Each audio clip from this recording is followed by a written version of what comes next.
Imran Khan jail جائیں گے؟ نہیں جائیں گے۔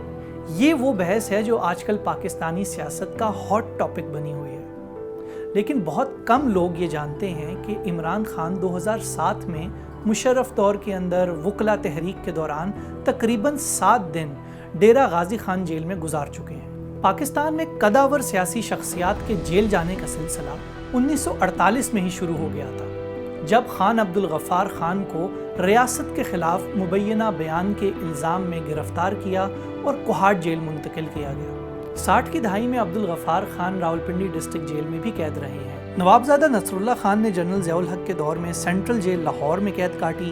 بانی جماعت اسلامی سید مودودی کو 1953 میں عدالتی سزا کے بعد سینٹرل جیل لاہور اور ملتان کی ڈسٹرکٹ اور نیو سینٹرل جیل منتقل کیا گیا تھا۔ ذوالفقار علی بھٹو نے ضیاء دور میں پہلے مری کے ایک ریسٹ ہاؤس میں نظر بندی گزاری اور بعد ازاں ڈسٹرکٹ جیل راولپنڈی میں رکھا گیا اور اسی جیل میں ان کو پھانسی بھی دی گئی۔ اسی دوران بیگم نصرت بھٹو کو کراچی سینٹرل جیل اور بے نظیر بھٹو کو سکھر سینٹرل جیل میں قید میں رکھا گیا۔ دونوں خواتین رہنماؤں کو گھروں پر بھی نظر بند رہنا پڑا۔ ضیاء دور میں نواب اکبر بگٹی کو دیگر بلوچ رہنماؤں سمیت مچھ جیل میں قید میں رکھا گیا تھا۔ 90 کی دہائی میں آصف علی زرداری سینٹرل جیل کراچی اور کوٹ لکھپت جیل لاہور میں قید رہے۔ مشرف دور میں یوسف رضا گیلانی نے اڈیالہ جیل راولپنڈی میں قید کاٹی۔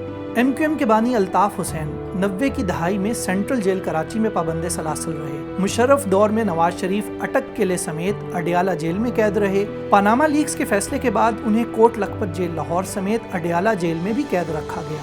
شہباز شریف بھی مشرف دور میں اڈیالہ جیل میں قید رہے۔ عمران خان کے دور حکومت میں انہوں نے نیب لاہور کی جیل میں بھی وقت گزارا۔ مریم نواز کو بھی پاناما لیکس کے فیصلہ آنے کے بعد لاہور نیب کی کسٹڈی سمیت اڈیالہ اور کوٹ لکھپت جیل میں وقت گزارنا پڑا۔